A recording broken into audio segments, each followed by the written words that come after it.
बंधुओं नमस्कार। कल की वीडियो में आपने सुना था कि किस प्रकार राजा ययाति ने अपने देह का त्याग किया और अपने पुत्र पुरु को अपना समस्त राज्यपाट सौंप दिया। और आज आगे इस वीडियो में सुनते हैं पुरु के वंश और राजा दुष्यंत इत्यादि की कथा। तो श्री सुखदेव जी कहते हैं, परीक्षित, अब मैं राजा पुरु के वंश का वर्णन करूंगा। इसी वंश में तुम्हारा जन्म हुआ है। इसी वंश के वंशधर बहुत से राज ऋषि और ब्रह्म ऋषि भी हुए हैं। पुरु का पुत्र हुआ जन्मेजय, जन्मेजय का प्रचिनवान, प्रचिनवान का प्रवीर, प्रवीर का नमस्यु और नमस्यु का पुत्र हुआ चारुपद, चारुपद से सुध्यु, सुध्यु से बहुगव, बहुगव से संयाति, संयाति से अहमयाति और अहमयाति से रौद्राश्व हुआ।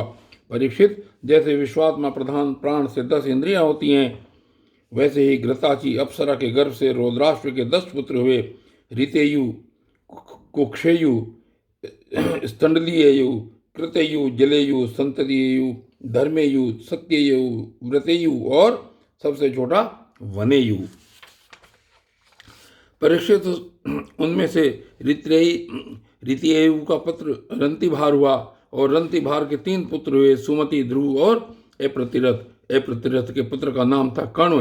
कण्व का पुत्र मेधातिथि हुआ। इसी मेधातिथि से प्रस्कण्व आदि ब्राह्मण उत्पन्न हुए। सुमति का पुत्र रैब्य हुआ। इसी रैब्य का पुत्र दुष्यंत था।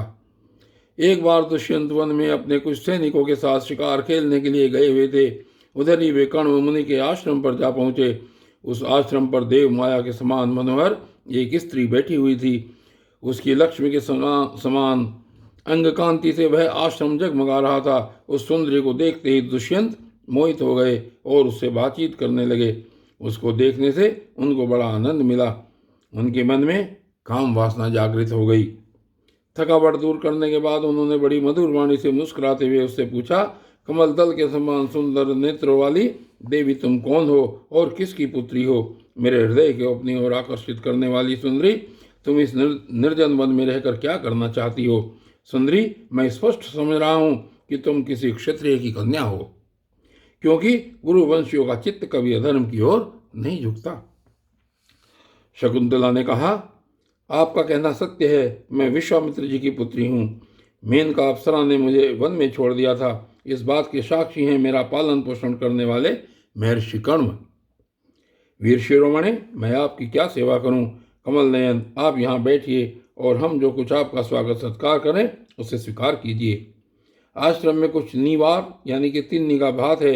आपकी इच्छा हो तो भोजन कीजिए और जचे तो यहीं ठहरिए। दुष्यंत ने कहा, सुंदरी, तुम कुशिक वंश में उत्पन्न ही हो, इसलिए इस प्रकार का आतिथ्य सत्कार तुम्हारे योग्य ही है, क्योंकि राजकन्याएं स्वयं ही अपने योग्य पति को वरण कर लिया करती हैं। शकुंतला की स्वीकृति मिल जाने पर देश काल और शास्त्र की आज्ञा को जानने वाले राजा दुष्यंत ने गांधर्व विधि से धर्मानुसार उसके साथ विवाह कर लिया। राजऋषि दुष्यंत का वीर्य अमोघ था। रात्रि में वहां रहकर दुष्यंत ने शकुंतला का सहवास किया और दूसरे दिन सवेरे वे अपनी राजधानी में चले गए। समय आने पर शकुंतला को एक पुत्र उत्पन्न हुआ। महर्षि कण्व ने वन में ही राजकुमार के जात कर्मादि संस्कार विधि पूर्वक संपन्न किए। वह बालक बचपन में ही इतना बलवान था कि बड़े बड़े सिंहों को बलपूर्वक बांध लेता और उनसे खेला करता।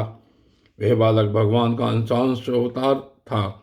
उसका बल विक्रम अपरिमित था। उसे अपने साथ लेकर रमणी रत्न शकुंतला अपने पति के पास गई।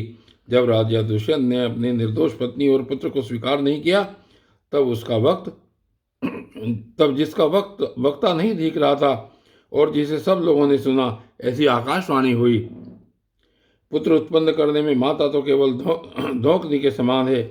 वास्तव में पुत्र पिता का ही है, क्योंकि पिता ही पुत्र के रूप में उत्पन्न होता है। इसलिए दुष्यंत, तुम शकुंतला का तिरस्कार न करो, अपने पुत्र का भरण पोषण करो। राजन, वंश की वृद्धि करने वाला पुत्र अपने पिता को नरक से उबार लेता है। शकुंतला का कहना बिल्कुल ठीक है। इस गर्व को धारण कराने वाले तुम ही हो। परीक्षित, राजा दुष्यंत की मृत्यु हो जाने के बाद वह परम यशस्वी बालक चक्रवर्ती सम्राट हुआ। उसका जन्म भगवान के अंश से हुआ था। आज भी पृथ्वी पर उसकी महिमा का गान किया जाता है। उसके दाहिने हाथ में चक्र का चिन्ह था और पैरों में कमल कोश का। महाभिषेक की विधि से राजाधिराज के पद पर उसका अभिषेक हुआ। भरत बड़ा शक्तिशाली राजा था। भरत ने ममता के पुत्र दीर्घतमा मुनि को पुरोहित बनाकर गंगा तट पर गंगा सागर से लेकर गंगोत्री पर्यंत 55 पवित्र अश्वमेध यज्ञ किए और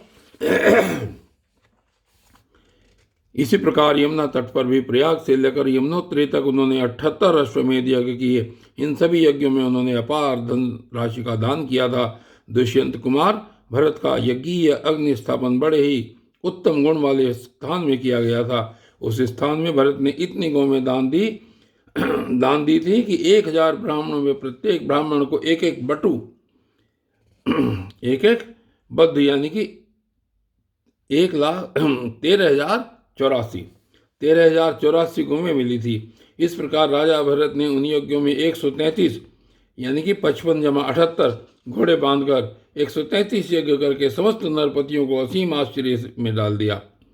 उन यज्ञों के द्वारा इस लोक में तो राजा भरत को परम यश मिला ही, अंत में उन्होंने माया पर भी विजय प्राप्त की और देवताओं के परम गुरु भगवान श्रीहरि को प्राप्त कर लिया। यज्ञ में एक कर्म होता है मशनार। उसमें भरत ने स्वर्ण से विभूषित श्वेत दांतों वाले तथा काले रंग के 14 लाख हाथी दान किए। भरत ने जो महान कर्म किया वह न तो पहले कोई राजा कर सका था और न ही आगे कोई कर सकेगा। क्या कभी कोई हाथ से स्वर्ग को छू सकता है? भरत ने दिग्विजय के समय किरात, हूण, यवन, अंध्र, कंक, खश, शक और म्लेच्छ आदि समस्त ब्राह्मण द्रोही राजाओं को मार डाला। पहले युग में बलवान असुरों ने देवताओं पर विजय प्राप्त कर ली थी और वे रसातल में रहने लगे थे। उस समय वे बहुत सी देवांगनाओं को रसातल में ले गए थे। राजा भरत ने फिर से उन्हें छुड़ा दिया। उनके राज्य में पृथ्वी और आकाश प्रजा की सारी आवश्यकताएं पूर्ण कर देते थे। भरत ने 27,000 वर्ष तक समस्त दिशाओं का एक छत्र शासन किया। अंत में सार्वभौम सम्राट भरत ने यही निश्चय किया कि लोकपालों को भी चकित कर देने वाला ऐश्वर्य, सार्वभौम संपत्ति, अखंड शासन और यह जीवन भी मिथ्या ही है। यह निश्चय करके वे संसार से उदासीन हो गए। परीक्षित, विदर्भ राज की 3 कन्याएं सम्राट भरत की पत्नियां थी। वे उनका बड़ा आदर भी करते थे, परंतु जब भरत ने उनसे कह दिया कि तुम्हारे पुत्र मेरे अनुरूप नहीं है, तब वे डर गई कि कहीं सम्राट हमें त्याग न दें, इसलिए उन्होंने अपने बच्चों को मार डाला। इस प्रकार सम्राट भरत का वंश वितत अर्थात विच्छिन्न होने लगा। तब उन्होंने संतान के लिए मरुतस्तोम नाम का यज्ञ किया। इससे मरुदगणों ने प्रसन्न होकर भरत को भरद्वाज नाम का पुत्र दिया। भरद्वाज की उत्पत्ति का प्रसंग यह है कि एक बार बृहस्पति जी ने अपने भाई उतथ्य की गर्भवती पत्नी से मैथुन करना चाहा। उस समय गर्भ में जो बालक दीर्घतमा था उसने मना किया, किंतु बृहस्पति जी ने उसकी बात पर ध्यान न दिया और उसे तू अंधा हो जाए यह शाप देकर बलपूर्वक गर्भाधान कर दिया। उतथ्य की पत्नी ममता इस बात से डर गई कि कहीं मेरे पति मेरा त्याग न कर दें, इसलिए उसने बृहस्पति जी के द्वारा होने वाले लड़के को त्याग देना चाहा। उस समय देवताओं ने गर्भस्थ शिशु के नाम का निवर्चन करते हुए यह कहा, बृहस्पति जी कहते हैं कि अरि मूढ़े, यह मेरा औरस और मेरे भाई का क्षेत्रज्ञ इस प्रकार दोनों का पुत्र द्वाज है, इसलिए तू डर मत, इसका भरण पोषण कर भर। इस पर ममता ने कहा, बृहस्पति यह मेरे पति का नहीं, हम दोनों का ही पुत्र है, इसलिए तुम ही इसका भरण पोषण करो। इस प्रकार आपस में विवाद करते हुए माता पिता दोनों ही इसको छोड़कर चले गए, इसलिए इस लड़के का नाम भरद्वाज हुआ। देवताओं के द्वारा नाम का ऐसा निर्वचन होने पर भी ममता ने यही समझा कि यह मेरा पुत्र वितत अर्थात अन्याय से पैदा हुआ है, अतः उसने उस बच्चे को छोड़ दिया। अब मरुदगण ने उसका पालन किया और जब राजा भरत का वंश नष्ट होने लगा तब उसे लाकर उनको दे दिया। वही पितत भरद्वाज भरत का दत्तक पुत्र हुआ। और बंधु, आज की वीडियो में बस इतना ही, और आगे की वीडियो में क्या कथा होती है ये फिर देखेंगे। तब तक के लिए धन्यवाद।